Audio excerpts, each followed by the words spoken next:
মনে রাখবেন একটা হাদিস, সারা জীবন মনে রাখবেন।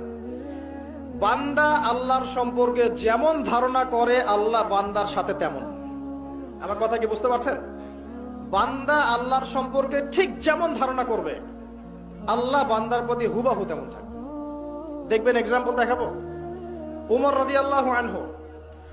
রাদিয়াল্লাহু আনহু বলতেন, দোয়া করতেন যে আল্লাহুম্মা উরযুকনি শাহাদাতান ফি সাবিলিক ওয়া ফি বালাদি নবিক।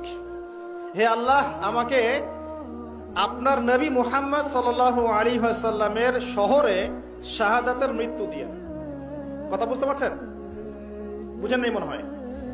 হে আল্লাহ, আপনি আমাকে আপনার নবী মুহাম্মদ সাল্লাল্লাহু আলাইহি ওয়াসাল্লামের শহরে মদিনায় আমাকে শাহাদাতের মৃত্যু দিয়েন। মদিনায় শাহাদাতের মৃত্যু পাওয়ার কোনো চান্স আছে? কারণ মদিনা তো ইসলামিক রাষ্ট্র, এখানে ইসলামিক হুকুমত তখন কায়েম ছিল, সবাই মুসলিম বেশিরভাগই।